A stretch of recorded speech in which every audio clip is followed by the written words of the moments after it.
Hello everyone, this is Primetime Wrestling UK episode 31, and today we've got another guest with us, Ollie Harper.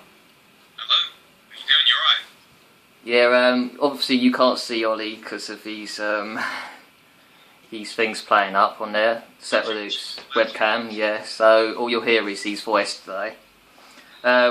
Basically we're going to talk about WrestleMania week that's coming up, as well as WrestleCon, and I'm going to start off by asking Ollie some questions about his wrestling experiences, as well as talking about his guerrilla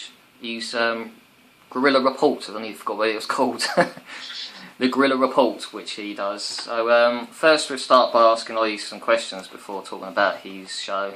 When did you first start watching wrestling? I started watching wrestling around, it was 99 actually when I started watching it. Funny story really. I kind of got into it through I'd seen a lot of a kid at school basically told me about wrestling and what it was, and he said, "Oh, you want to be checking it out?" It was like Channel 5 at the time. It was like the WCW Worldwides that they put on there on a Friday night. And yeah, I watched it and I was hooked. I mean, I didn't really start watching any WWF stuff until around the year 2000 when we got Sky, but back in 99 we used to have the standard 5 channels, like most normal working class households would, just have the standard 5, terrestrial channels. And yeah, WCW on a Friday night, I was made. So you basically caught WE towards the end of the Attitude Era? Yeah, I'd say I was around funny as also, I did have a couple of VHS tapes, WWF ones. I remember when W.H. Smith used to sell the old WWF videotapes. Yeah, I remember that. Those were the days you'd go in and they'd have whole full of them. I had a Best of Raw Volume 11, which I've still got actually, but that's just basically all the build up to WrestleMania 14 with Shawn and Austin, with Tyson as the enforcer, and I remember having that tape and just wearing it out almost, because I didn't really have much other WWF stuff, and we didn't have Sky at the time, so if I wanted my wrestling fix, I'd just watch that videotape and a few things on it as well that used to stand out. And, yeah, then we got Heat, Heat on it, WWF Heat started on Channel 4. Channel 4, yeah. I used to watch that pretty much every Sunday afternoon without fail. That used to be on in our house every single Sunday. Oh, do you remember when we used to have the pay-per-views on Channel 4? Oh yeah, I remember they had the Royal Rumble 2000 where they had the uncensored Mae Young thing. Yeah, oh jeez, yeah. I mean, a couple of the pay-per-views. I mean, what was it they used to show Backlash, I believe, didn't they? Backlash. I think it was just those two, wasn't it? There might have been another one, but we didn't get too many. You know what frustrates me? I think it was one of the Royal Rumbles. I think 2001 they showed, and they used to have this habit of going to breaks during the pay-per-view. And they did it just as Big Show came out, which was a surprise to everyone. His music hits, and then they go to a break. Yeah, but it's Channel 4. Well, I think they're on a 10-minute delay though from the live broadcast. It was just really frustrating because you'd give it in that moment, and it'd just cut you off. Yeah. I mean, I remember. One of the ones I watched off for was Invasion. I always loved Invasion. That was great. They had the WCW, the big alliance storyline, which came after it. That was a good one. I always remember RVD and Hardy in the hardcore match. A lot of people didn't actually like that Invasion. I remember a lot of people were disappointed with how it went about. Yeah, I mean, I would say that. I mean, don't get me wrong. As a smaller, at the time I was only a young kid anyway. I was about 7 or 8, so I was still very I was still one of these real sort of I didn't really know every single thing going into wrestling. I was just watching it for what it was, and obviously because I've been so used to seeing WCW, then all of a sudden seeing all these WCW guys on a WWF broadcast at such a young age was wow, this is nuts. When you don't really know the ins and outs of what was really going on. Yeah. It was crazy. This is, you know what I mean? I think the only thing it was missing really was Sting. Oh yeah, I mean Sting, Goldberg, Hogan, all the guys that made WCW what it was. Yeah, definitely. I mean, of course they were all on them contracts, which meant they could just sit at home for the year and be Yeah, yeah, that's right. Yeah. Yeah. So. When you first started watching wrestling, who would you say was that wrestler that really you first got your attention? Oh, okay. When the first wrestler that caught my attention, funny you should say that actually, because I'm probably going to be meeting both of them over WrestleMania weekend at WrestleCon. Goldberg and Sting. Both of those guys were very much two characters that very much turned me into watching wrestling. I always loved Sting because of the face paint and what he used to do.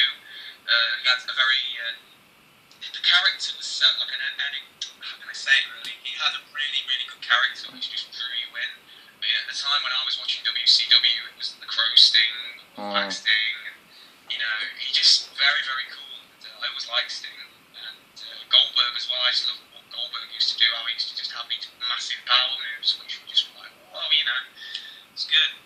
It was with Goldberg. It was kind of like why people liked Ultimate Warrior, that the power side more than his wrestling ability, I would say. Yeah. Who would you say was your favourite wrestler of all time from any company? That is. My favourite wrestler of all time. That's a good question. All time. I would have to say. Of all time, wrestling-wise, I've always been a big Edge fan. I mean, Edge has always been one of them guys that I've always really liked. I was very fortunate to meet Edge to the end of 2012. I was Unleashed that year, but Edge has always been one of my favourites. But all time, I think you got to say somebody like a Stone Cold. He's always been very much top of the game. Always gone out there and had great matches with about anybody. What about Diva? Diva. My favourite Diva. I would always say I always liked Trish. Trish Stratus has always been one of mine. I always liked Trish. I've always thought she really had some great matches in her time. I loved one of my favourites was there was a match she had with Lita. I believe it was like November around 04 time, November 04, and it was like the main event of Raw, and it was yeah, I remember that. Really good match. They really gave them two ladies the time. It was great. I think that was the match where we had a thunderstorm here at the time, and I had to watch the replay because it froze on the last 5 minutes of the match. That's memories. You don't often. Well, I can't imagine you ever getting a Raw having a Divas match as a main event anymore. That's for sure. Oh no, not at all. It's times have definitely changed. Oh, yeah. But it's funny because I was thinking about like all this stuff, and then I know there's like a big uproar about why you got these divas like Eva Marie that getting pushed up to the main roster before talent like Paige. I thought about it, and I've kind of come to I've really come to sort of thought why they do it, because you got to think. I think somebody like Eva Marie, she's only going to be around for now. She's not. I don't think WWE knows she's not going to be one of these that's going to be around in 10 years. Oh yeah. 11 years time. So they're going to have her on the main product now because they know that she's not going to be around for too long. You look at the ever-revolving Divas locker room; it's always changing, years to years. Then they look at somebody like Paige and they think, well, there's somebody that's born into a wrestling family, and they know that let's just give her a bit more time in the developmental because she's going to be here for years, and she's not going to be one of these that's going to just leave after say a year because she wants to start a family or whatever most of these like divas leave for. Do you know what I mean? So yeah. That's why they want to put the time and the effort in with somebody like Paige because they know she's going to be around for the long haul. Whereas Eva Marie, she's coming in, she's doing this diva show, and then maybe a year, 2 years down the line, she'll probably go off and do something else. Probably go do modelling or something. I don't know. The same goes for Cameron, really. There's a few, Cameron, Eve, JoJo, they're only short term. They're short term, and the WWE knows this, and they only want to capitalise on that for now. They just want to capitalise on what they can do now. They realise they're just going to be the pretty faces that are going to bring the casual punters in, and then after that, when they know that, that's all they're in for, is just to make a bit of money. Wrestling isn't their natural thing, and then they can just go, okay, they go, it's not really too much of a big loss because they haven't had to put loads and loads and loads of time into them because they know they're not going to be around for too long. Because when you look at the talent they've actually got in women's wrestling now, just looking at NXT, there's so much potential there, more than they've probably had in the past 10 years, I would say. Oh, yeah, absolutely. I mean, you got some great ones down there. I mean, you got like Charlotte, Flair's daughter. She's doing great. There's Paige. Emma's still doing some stuff down there. Summer Rae. I think Summer's actually come off NXT now. Yeah. I think she's now on the main roster fully now because she just haven't got. They just haven't got enough time for her to be doing that as well. So, but yeah, I mean, pretty much any of the females that are down in NXT, you know, are going to be in it for the long haul because they're putting more time into their wrestling. Whereas they just, instead of just going on a reality TV show. It's actually nice to see they've finally got a WrestleMania match this year. Yeah, I mean, definitely. I mean, it's nice to see. I think they're just what they're trying to do this year with Mania. They're just trying to get as many guys and girls on the card as they can. They're all going to get their Mania bonus, but it's quite the amount of matches with loads and loads of guys on is ridiculous. You got Battle Royal, you got like Invitational, you got 4-way tag match. I mean, they're really trying to get literally everybody on the card. I was trying to think with that Battle Royal, what they're actually how they're going to do that. Whether they're all going to be in the ring at the same time, or if it's going to be every minute someone walks in like a rumble, or what. Yeah, it's actually quite good. Yeah, I was thinking that as well. Probably they might do like, you never know what they could do.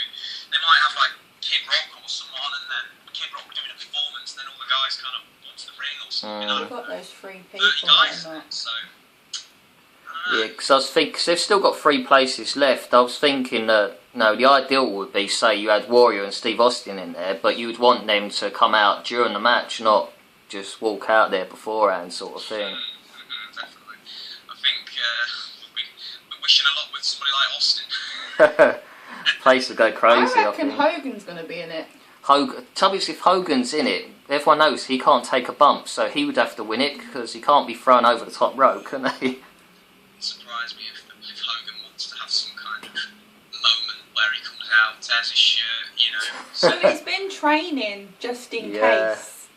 So. That would surprise me. Well, he could probably do it if he's put in the deal. What was the first live event you ever went to? Oh, that first live event. I went. It's funny. I went to. When I say live event, is it WWE or just wrestling? Well, yeah, first WE and then in general. Okay, well, I went to my first WWE show in 2004. Yeah, it was 04 at the Nottingham Arena. Now called the Capital FM, but it was at the time the Nottingham was Nottingham Arena. It was a SmackDown tour, SmackDown Down and Dirty tour was what it was called. I know they used to give them some real fancy names like Passport to Pain and stuff like that. Yeah. This was the Down and Dirty tour, and I think the main event, if I remember rightly, was Eddie Guerrero and Big Show against JBL and Kurt Angle.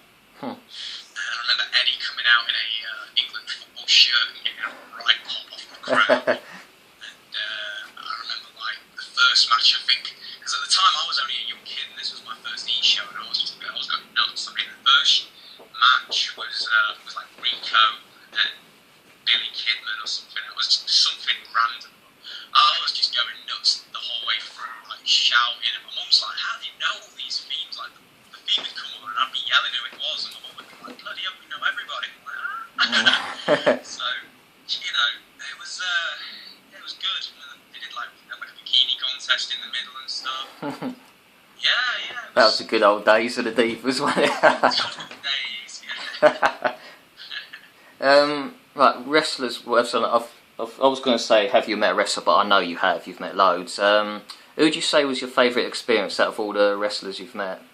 Oh wow, my most favourite experience. You're gonna think this sounds quite funny because I know I've met quite a lot of like names. Like I could say somebody like, when I met Hulk Hogan or when I met Undertaker or something like that. But it's gonna sound really funny this, but probably when the time R-Truth at one of the hotels in Okay. Nottingham.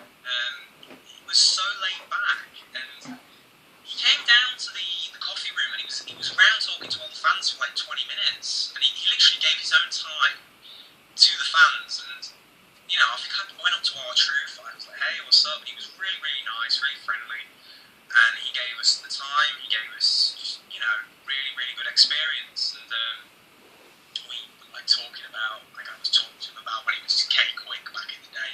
Oh God, yeah. When he teamed up with the Road Dog. Talking about that, and then we were talking a little bit about Free Life Crew, and yeah, it was really good. You know, got a picture with him. He signed my program. You know, it was just a really nice experience. One of them things that I'll always remember.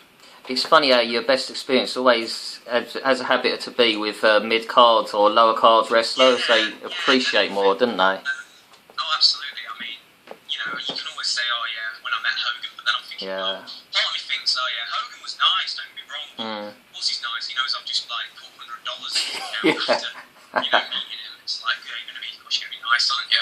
But, yeah. What's your thoughts on the build-up to this year's WrestleMania so far? Okay, well, I think with Mania this year, it's a lot like if you go back a couple of years and you go back to like, I'd say 20, 21, 22, every single match on the WrestleMania card had a feel to it. Every match going in had like, there was a feud going on with every match. Like WrestleMania 20 had Evolution, Foley, Rock. That had a story to it. You had Christian and Jericho. You had Kane and Taker. The triple threat match. What else was on that 20? There was, you know, there was Cena, Big Show. Pretty much every match had something to go on. Whereas this year, I feel this is just the Daniel Bryan mania, and that's not a bad thing because I like Daniel Bryan. I think he's awesome, like everybody does. But I think the WWE has just kind of gone, you know, with this, it is the Bryan mania, and I think a lot of the other stuff kind of is like WWE doesn't really have any sort of other ideas. I mean, other than Taker's match, what else really is there that just doesn't feel like it's just been thrown together at the last minute because they realise they've got like a week and a half, 2 weeks left? I mean, there's not loads and loads and loads of feuds with this year's Mania, I feel. I think you've really just got Bryan versus The Authority. You've got Taker against Lesnar. Bray Wyatt's had a bit of a storyline to it, but yeah. Yeah, sorry. Forget that. Don't forget that. Bray and Cena. And that's about it. And then everything else is just kind of in there, like the filler. I mean, that Andre the Giant Rumble thing, I feel that's just very much a big pile of filler. You just don't have anything for any of those guys. It seems like it's a case of getting on as many wrestlers as they can, really. Yeah, definitely. That's how it feels. Yeah. It just doesn't feel to me like the whole card has had thought. Don't get me wrong, there's like a good 3 matches that have, but the rest of it's kind of just been put in there as filler, I think. I think with the Divas match, it's because of the Trinity. Naomi. Yeah. With her injury, probably buggered that up. Yeah, definitely. That's probably. She had that. Was it round her eye? Wasn't it? Yeah. Fracture or something. Although I didn't want to see her in the match against AJ anyway. Cause it's going to be a total diva who wins that match. I guarantee I you. I think it's Nikki that's going to win. Oh yeah, it'll be somebody off Total Divas, so they can. Which is rubbish, really. Total Divas, can't they? I mean, ideally it should be Natalia, but they do like playing games with Natalia. Poor, feel sorry for her sometimes. But I actually had an idea for that match. They could make it an open invitational and then add Paige to it on the night. Yeah, that would be good. I mean, definitely, what a way to have her debut with have her go out into the invitational. Definitely. I think Emma's going to get a very big pot that night. Oh yeah. The dance will be the dance. Going full time. That's going to look funny, isn't it? Right, now we'll talk about your show, The Gorilla Report. Tell us how that first came about. Well, the whole idea of it was really just, I don't know really, I mean I've done YouTube for a couple of years anyway. I started on YouTube in the latter end of 2010 when I came to YouTube.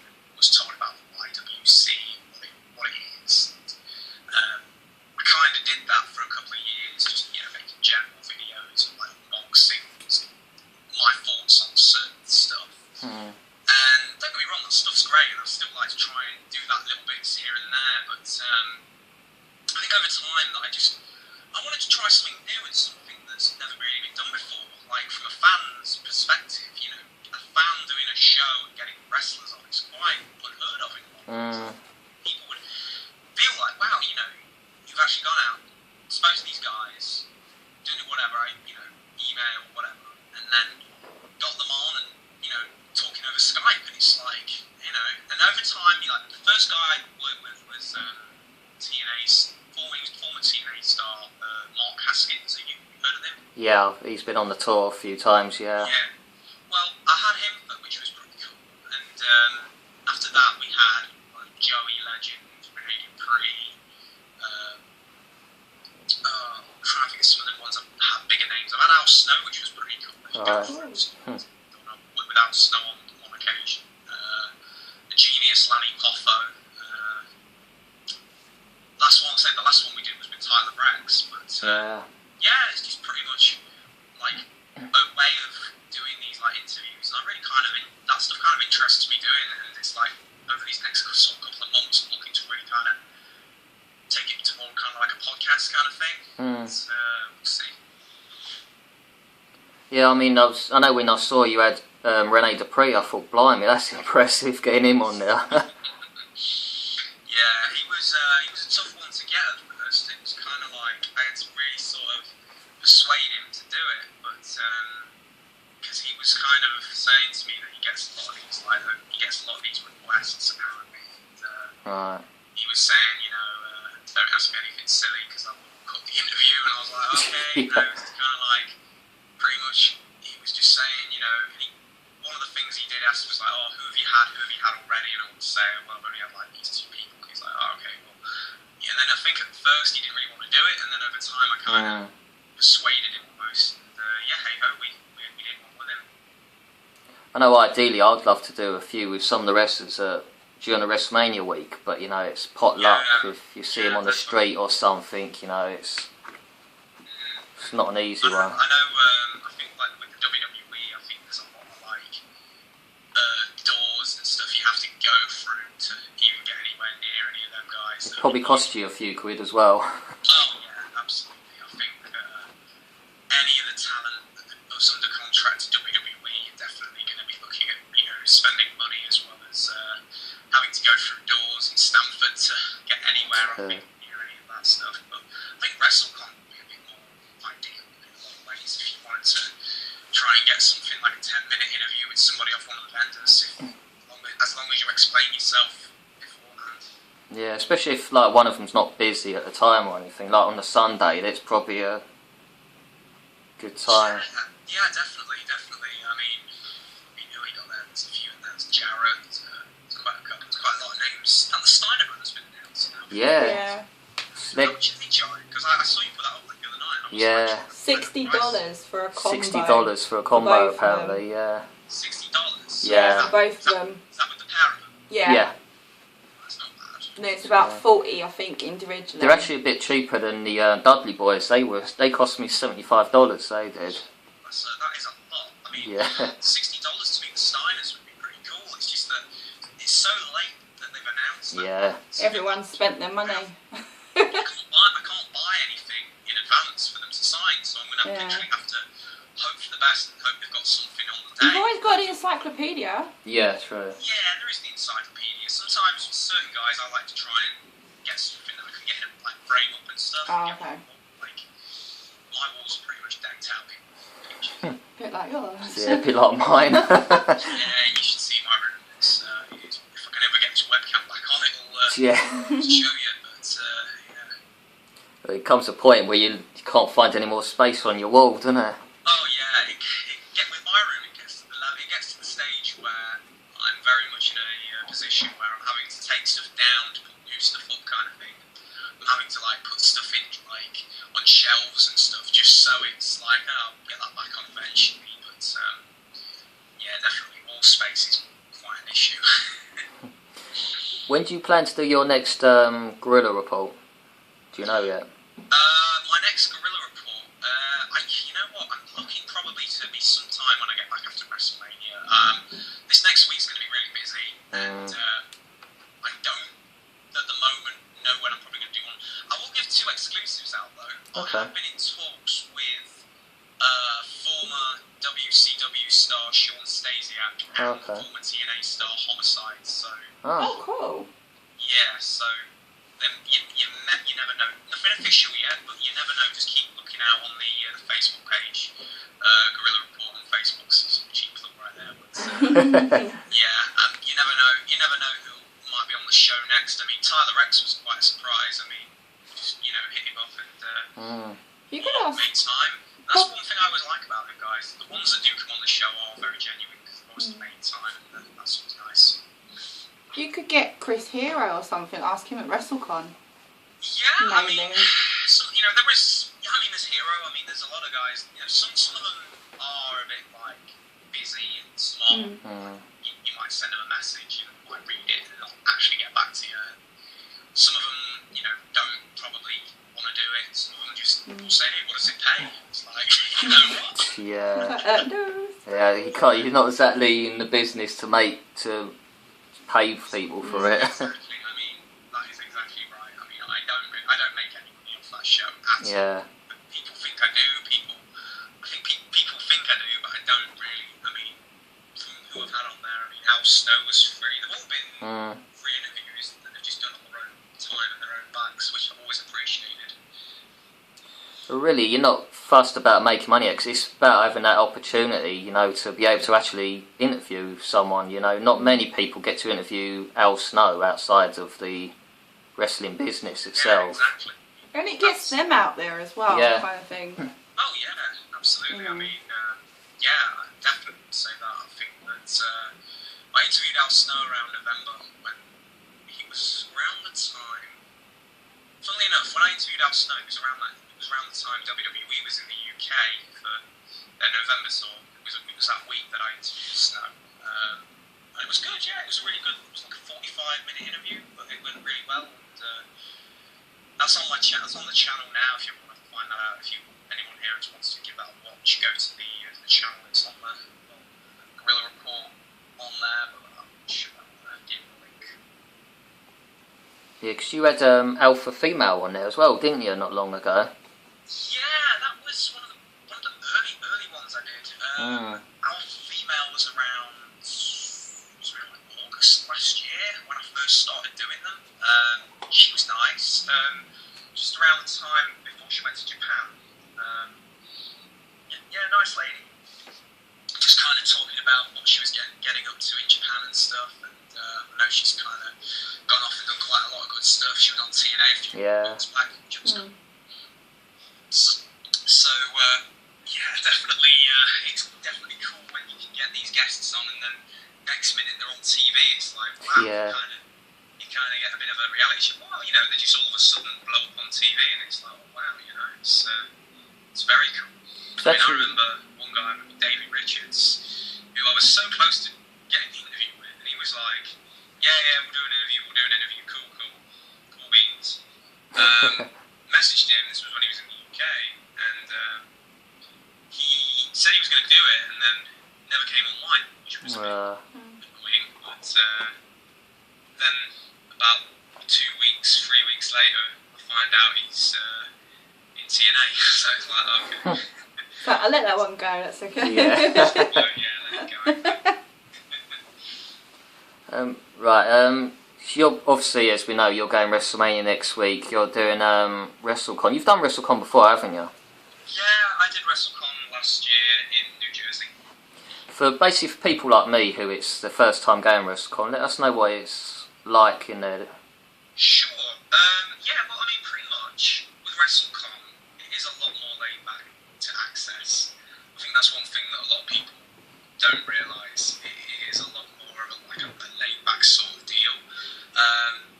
There are obviously there is still queues for certain guys that you meet. Like if you want to meet, like when I went last year, you can pay on the day, which is always pretty cool because that type of thing I just think I was going to do it on the day. I never really worry too much about pre-ordering that stuff. I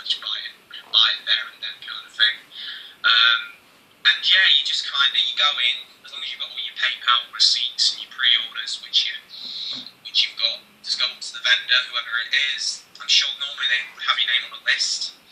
You show them who you are, you show them your PayPal receipt, they should just give you your tickets over. But what they were saying this year was apparently they were saying, oh, you need like a photo ID this year, which I was finding a little bit odd, but unless they've had to tighten up a little bit, but it shouldn't be an issue. But yeah, when you go in, there's normally the vendors are all over the hall. There's RF video, high spots, pro wrestling tees, there's loads, legends of wrestling normally have one, the legends conventions do one, and yeah, they all pretty much set up. They have about 4 or 5 guys per vendor. You go up to the guy, you ask who's going to be, how much it's going to be. They normally will just do your combos there and then if you want to be buying on the day.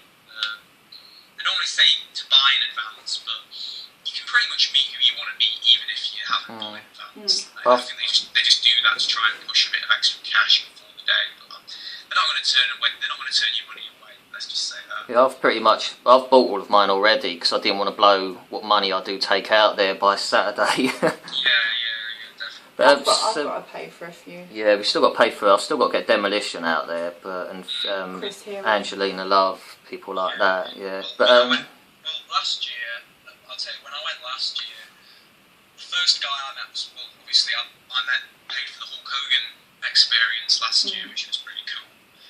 Met Hogan at on the Saturday morning, which was nice. Then I met like RVD. I met Lita on Sunday. Met Cole Cabana. He's a bit of an ass, I'm not gonna lie. If you see Cole, have you met Cole before? No, not yet. I'm thinking about it. He's sure. Okay. He's a bit up his own arse, I ain't gonna lie. Really? Yeah, he's well, he's a friend of Punk's though. If you've got money for him, he'll talk to you. But if you haven't, he's a bit like. Right. So basically, all you need is your confirmation email with your order number, don't you? Yeah, as long as you've got a proof of purchase. I mean, I've gone for I've literally printed off order confirmation emails on paper receipts with itinerary numbers on, just to be double sure that I've got everything there. You know, so that I'm not going to have any worry. I've got everything to fall back on. So. Yeah, I've basically printed up my confirmation emails. I'm not taking my PayPal stuff because I find otherwise you'd end up with so much paperwork it gets a bit out of control. Yeah, like I say, each to their own, but whatever you've got really, I mean, they should probably have your name on the list. So. Oh yeah, I mean, I've got my only ID is my passport, so I'm walking around with that all the time. That's going to be, I mean, I was thinking about that, but... What about a photocopy? Bit of a worry that, but just got to be careful, that kind of thing. Yeah, cause I don't drive, and so that's my only ID is my passport, really. A photocopy should be alright, I would have thought, of your passport. I'd still take the whole thing just to be on the safe side. Yeah, definitely. I mean, normally when you go in, there's normally what's really cool, there should be some guys that just turn up there on the day, and they might not have been announced in advance. Like, who was there last year? Raven was there last year randomly. Oh my God. He hadn't even been announced, and he was just there. And the Young Bucks as well, they were there last year as well. Mike Bennett. There was a few that had not been announced originally on the website and were there on the day, which was kind of cool. So I definitely expect that again this year. Virgil was there as well. He was just there. Oh, cool. No queue. So I feel sorry for Virgil. I really I'd go do. meet him. I'd go meet him. If he's got no one. He's a bit of he likes to do his hustle, if you know what I'm saying. He had no queue, but I paid like, how much did I pay? I paid like, I think I was just, at the time, I paid $10 for a picture with him or something.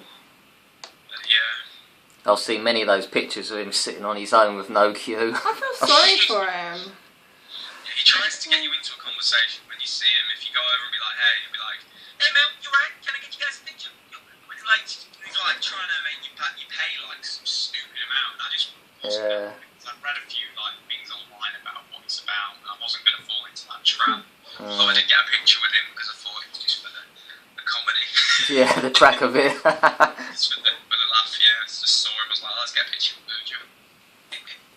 It's definitely looking good this year with WrestleCon. I mean, they've just added Rob Van Dam, which unfortunately I just don't have the time to meet him with the time limit I've got.